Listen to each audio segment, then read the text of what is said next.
So I've heard a lot of conspiracy theories currently of what's going on in the world.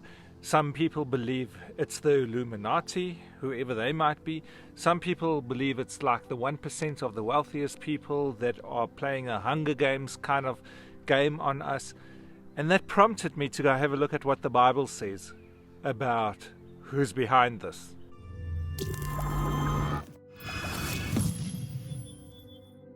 So I read in Daniel that Daniel was looking for an answer from God, and he didn't get an answer. And he decided to stop eating and started fasting and waited for God to answer him until he got a vision where an angel appeared to him. And when he asked the angel, "Why did you take so long?" he said, "I've been fighting the spirit prince of Persia for 21 days. Now the Bible's very clear as to who our fight is against. The Ephesians writer says that our fight is not against flesh and blood, but against the evil enemies that are in heavenly places. And what they do is they try and control our thoughts, the Bible teaches us.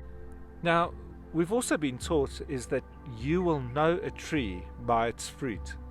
And sometimes you don't have to look very far if you want to see the handiwork of God. You just have to look at nature, you have to look at people, you have to look at your experiences of God, and you'll find Him there. Look at the fruit of what is happening currently. There's an unknown kind of fear of the future and what is going on.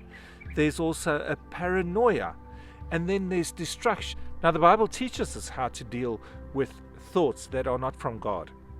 He says, hold up the shield of faith and to stop the fiery arrows that control our thoughts. I love what the message says about controlling your thoughts. He says, here's what I want you to do. Take your ordinary everyday life and lay it before God.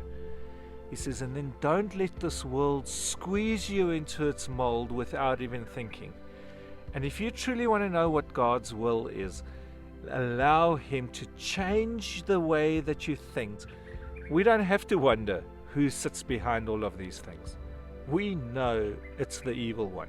Like Jesus said, when you see the signs, know that the end times are near.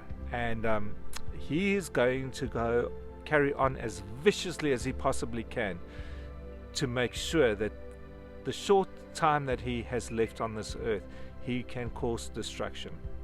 God has a plan for us, and you just have to look at the end of the book who wins.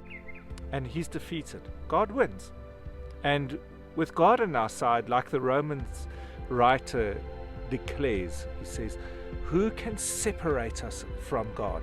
And true hope is found in a loving God where you put your faith in. That's the invite. Join us in putting our hope in God.